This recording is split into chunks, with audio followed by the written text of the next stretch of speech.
There's a really famous story that I've been hearing in Thailand, and I want to share it with the whole world if I could. This is a story about the Buddha and a homeless man. One day there was a homeless man, and he's been trying to gather food, and he keeps noticing every day his food disappears. One day he caught the mouse that kept stealing his food, and he asked the mouse, "Why are you stealing from me?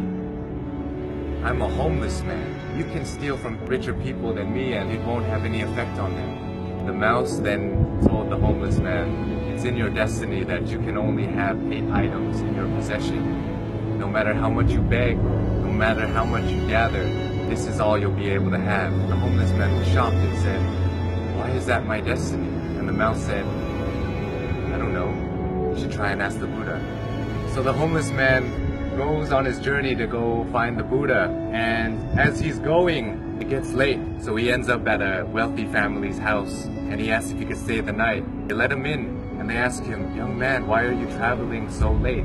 And he answered, "I have a question for the Buddha, and tomorrow I'll be on my way." The family then says, "Can we give you a question to ask the Buddha? We have a 16-year-old daughter who can't speak. We just want to ask, what do we have to do to make her speak?" So the homeless man thanks them for shelter and tells them, "Of course, I'll ask your question for you."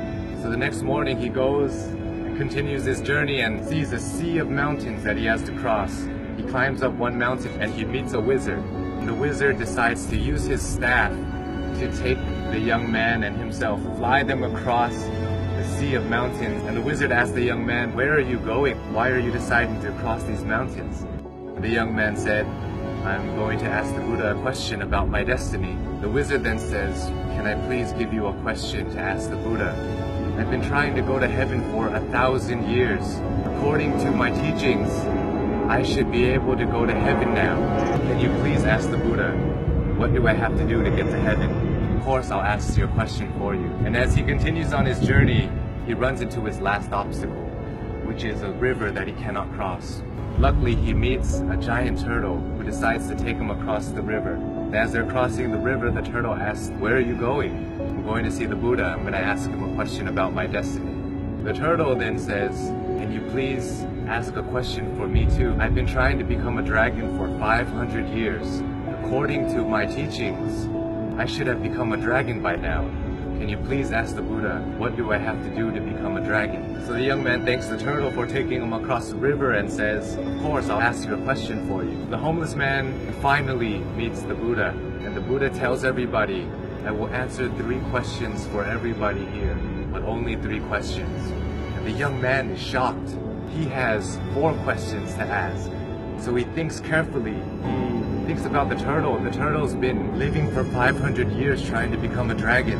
The wizard has been living for 1,000 years trying to get to heaven. And that young girl is going to have to live her whole life being unable to speak. And then he looks at himself.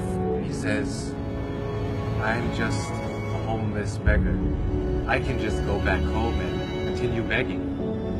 So as he looks at everybody else's problems, his problem suddenly seems so small. So he feels sorry for the turtle, the wizard, and the young girl, and decides to ask all of their questions. So he asks the Buddha, and the Buddha answers. The turtle is unwilling to leave his shell. As long as he's unwilling to leave the comfort of his shell, he will never become a dragon. The wizard always carries his staff and never puts it down. It acts as an anchor, keeping him from heaven.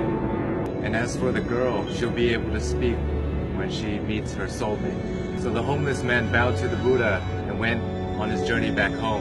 He reunites with the turtle and he tells the turtle, "Hey, you just have to take off your shell and you become a dragon." The turtle then takes off his shell, and inside his shell were priceless pearls found in the deepest parts of the ocean. And he gives it to the homeless man and tells him, "Thank you. I no longer need this because I'm now a dragon." And flies away. The homeless man reunites with the wizard on the top of a mountain and says, "Hey, you just have to put down your staff, then you'll be able to go to heaven." The wizard lets go of his staff by giving it to the young man, says thank you, and ascends to heaven. The young man now has wealth from the turtle and power from the wizard. He goes back to the family that gave him shelter, and he tells them that Buddha said, your daughter will be able to speak when she meets her soulmate. And at that moment, the daughter came downstairs and said, hey, is that the man that was here last week? The young girl and the once homeless man have found their soulmate. This story tells us so many things, so many lessons, but for me, I think that sometimes we have to give things in order to get some things. Sometimes if we want to become a dragon, we want to become a lion, we have to be willing to leave behind what makes us most comfortable, what makes us feel most safe. We have to leave our comfort zone just like the turtle did. And in order to find true love, we must become somebody who is willing to put others before ourselves. When you're alone and when you're lost in your thoughts, sometimes your problems seem so big and it may seem like it's the end of the world, but if we look at other people's lives, other people who don't have as much opportunity as us and who have it worse than us, sometimes it makes our problems seem so much smaller. And if we're willing to lend a hand to those who are struggling more than us, willing to help them, it may change the course of your life, your destiny, and the universe may repay you in such a way that you never would have imagined. It will come back to you. All the good that you do in the world will come back to you. If you're going through hard times right now, I hope this story helps. My name is Sean Uranahina. I love you all, and I hope you have a wonderful, wonderful life.